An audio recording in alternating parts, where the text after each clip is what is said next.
है बाबा सबसे निराले, वो संगम पर ही है आते।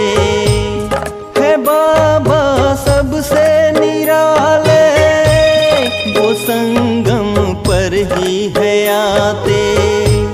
बनो संपन्न बच्चों, हमें देते इशारे, हमें देते इशारे, हमें देते इशारे।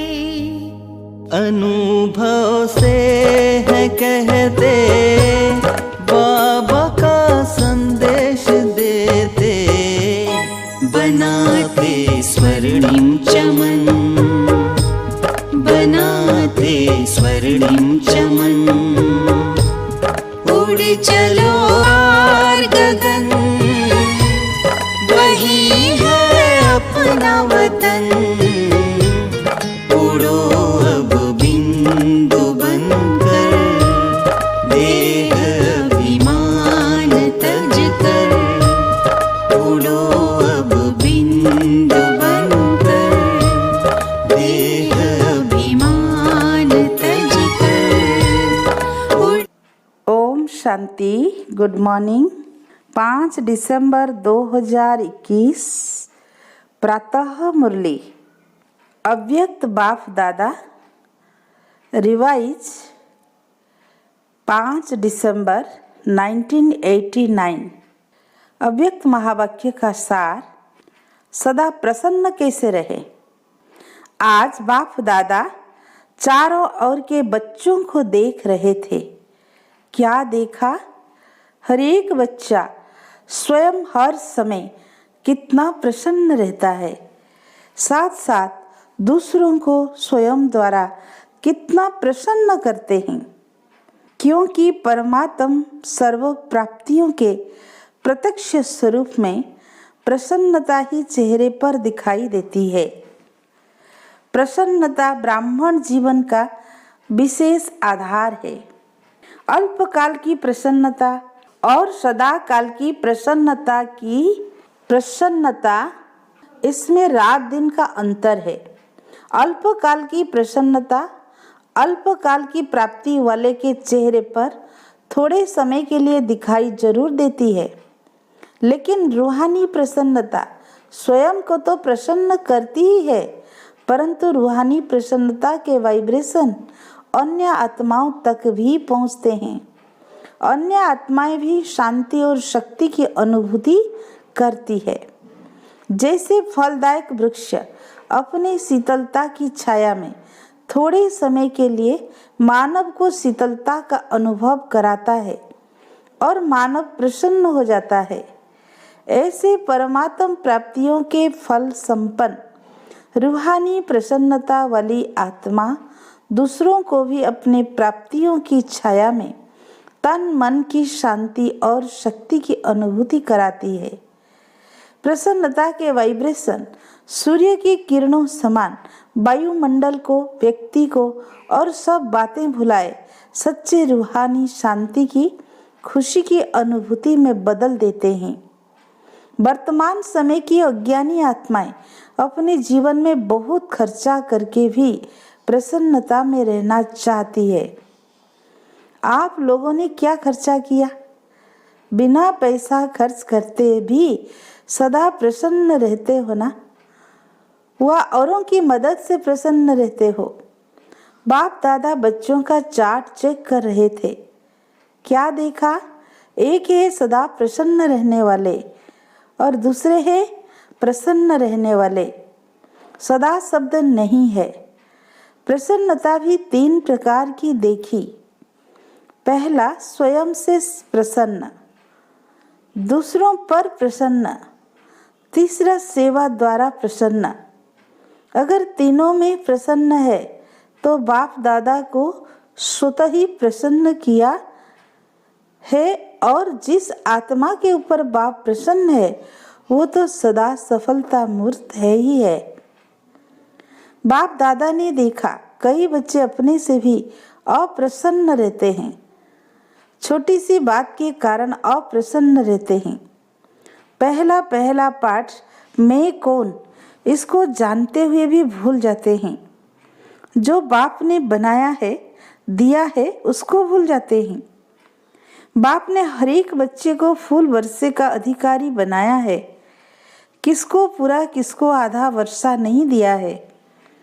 किसको आधा व चौथा मिला है क्या? आधा मिला है या आधा लिया है? बाप ने तो सभी को मास्टर सर्वशक्तिमान का वरदान व वर्षा दिया।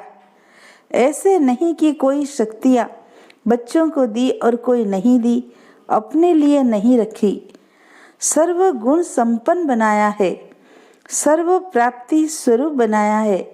लेकिन बाप द्वारा जो प्राप्तियां हुई है उसको स्वयं में समा नहीं सकते हैं। जैसे स्थूल धन व साधन प्राप्त होते भी खर्चा करना न आए, वह साधनों को यूज करना न आए, तो प्राप्ति होते भी उससे वंचित रह जाते हैं। ऐसे सब प्राप्तियां व खजाने सबके पास है, लेकिन कार्य में लगाने की विधि नहीं आती है और समय पर यूज करना नहीं आता है।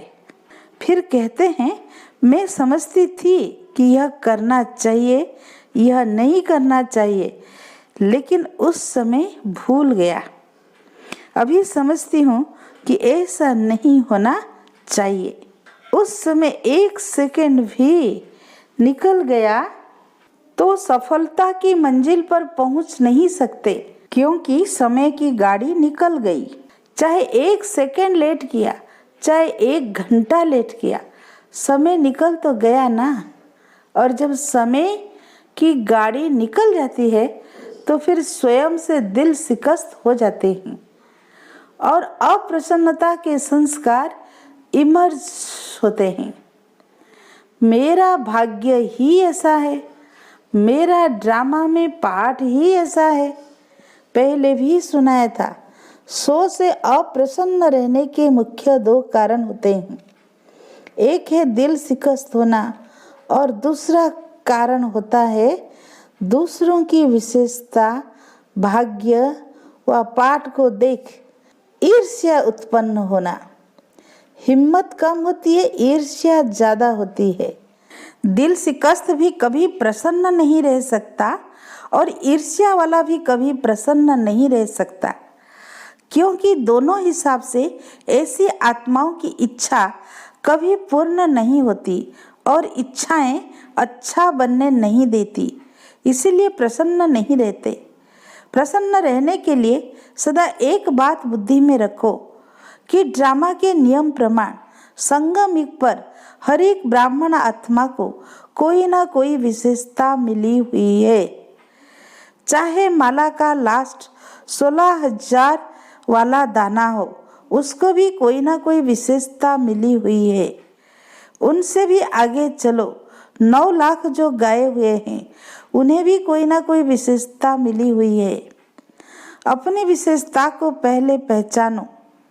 अभी तो 9 लाख तक पहुंची ही नहीं हो, तो ब्राह्मण जन्म के भाग्य की विशेषता को पहचानो और कार्य में लगाओ।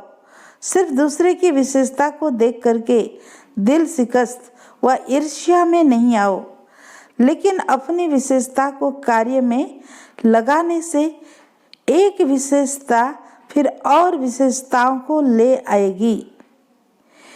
एक के आगे बिंदी लगती जाएगी तो कितने हो जाएंगे? एक को एक बिंदी लगाओ तो 10 बन जाता, और दूसरी बिंदी लगाओ तो 100 बन जाएगा, तीसरी लगाओ तो, यह हिसाब तो आता है ना। कार्य में लगाना अर्थात बढ़ना। दूसरों को नहीं देखो, अपनी विशेषता को कार्य में लगाओ। जैसे देखो बाप दादा सदा भोली भंडारी, भोली दादी का मिसाल देता है।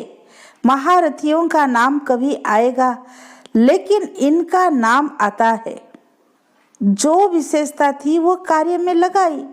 चाहे भंडारी ही संभालती है, लेकिन विशेषता को कार्य में लगाने से विशेष आत्माओं के मिसाल गाई जाती है। सभी मधुबन का वर्णन करते तो दादियों की भी बातें सुनाएंगे, तो भोली की भी सुनाएंगे। भाषण तो नहीं करती, लेकिन विशेषता को कार्य में लगाने से स्वयं भी विशेष बन गई। दूसरे भी विशेष नजर से देखते। तो प्रसन्न रहने के लिए क्या करेंगे? विशेषता को कार्य में लगाओ तो वृद्धि हो जाएगी, और जब सर्व आ गया तो संपन्न हो जाएंगे। और प्रसन्नता का आधार है संपन्नता। जो स्व से प्रसन्न रहते वो औरों से भी प्रसन्न रहेंगे, सेवा से भी प्रसन्न रहेंगे। जो भी सेवा मिलेगी उसमें औरों को प्रसन्न कर सेवा में नंबर आगे ले लेंगे। सबसे बड़े ते बड़ी सेवा आपकी प्रसन्न मूर्त करेगी। तो सुना क्या चार्ट देखा? अच्छा, टीचर्स को आगे बैठने का भाग्य मिला है, क्योंकि पंडा बनकर आती है तो मेहनत बहुत करती है। एक को सुखधाम से बुलाएंगे तो दूसरे को विशाल भवन से बुलाएंगे। एक्सरसाइज अच्छी हो जाती है। सेंटर पर तो पैदल करती नहीं हो। जब शुरू में सेवा आरंभ की तो पैदल जाती थी ना। आपकी बड़ी दादियां भी पैदल जाती थी। सामान का थैला हाथ में उठाया और पैदल चली। आजकल तो आप सब बने बनाए पर आए हो तो लक्की हो ना। बने बनाए सेंटर मिल गए हैं, अपने मकान हो गए हैं। पहले तो जमुना घाट पर रही थी। एक ही कमरा रात को सोने का, दिन को सेवा का होता था। लेकिन खुशी खुशी से जो त्याग किया उसी के भाग्य का फल अभी खा रही हो। आप फल खाने के टाइम पर आई हो। बोया इन्होंने, खा आप रही हो। फल खाना तो बहुत सहज है ना। अब ऐसे फल स्वरूप क्वालिटी भी निकालो, समझा? क्वांटिटी तो है ही और यह भी चाहिए। 9 लाख तक जाना है तो क्वांटिटी और क्वालिटी दोनों चाहिए। लेकिन 16,000 की पक्की माला तो तैयार करो। अभी क्वालिटी की सेवा पर विशेष अंडरलाइन करो। हर ग्रुप में टीचर्स भी आती है, कुमारियां भी आती है, लेकिन निकलती नहीं है। मधुबन अच्छा लगता है, बाप से प्यार भी है, लेकिन समर्पण होने में सोचती है। जो स्वयं ऑफर करता है वो निर्विघ्न चलता है, और जो कहने से चलता है वो रुकता है फिर चलता है। वह बार बार आपको ही कहेंगे, हमने तो पहले ही कहा था, सरेंडर नहीं होना चाहिए। कोई कोई सोचती है इससे तो बाहर रहकर सेवा करें तो अच्छा है। लेकिन बाहर रहकर सेवा करना और त्याग करके सेवा करना, इसमें अंतर जरूर है। जो समर्पण के महत्व को जानते हैं वो सदा ही अपने को कई बातों से किनारे हो आराम से आ गए हैं, कई मेहनत से छूट गए। तो टीचर्स अपने महत्व को अच्छी रीति जानती हो ना।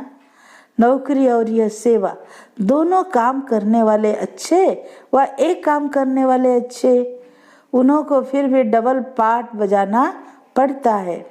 भल निर्बंधन है फिर भी डबल पार्ट तो है ना। आपका तो एक ही पार्ट है। प्रवृत्ति वालों को 3 पार्ट बजाना पड़ता, एक पढ़ाई का, दूसरा सेवा का और तीसरा साथ साथ प्रवृत्ति को पालने का। आप तो सब बातों से छूट गई। अच्छा, सर्व सदा प्रसन्नता की विशेषता संपन्न श्रेष्ठ आत्माएं सदा अपनी विशेषता को पहचान कार्य में लगाने वाली सेंसिबल और इसेंसफुल आत्माओं को सदा प्रसन्न रहने वाले, प्रसन्न करने की श्रेष्ठता वाली महान आत्माओं को बाप दादा का याद, प्यार और नमस्ते। हम रूहानी बच्चों की रूहानी बाप दादा को याद, प्यार और नमस्ते। नमस्ते। शुक्रिया प्यारे बाप दादा, दिल से कोटि कोटि बार आपको शुक्रिया शुक्रिया शुक्रिया।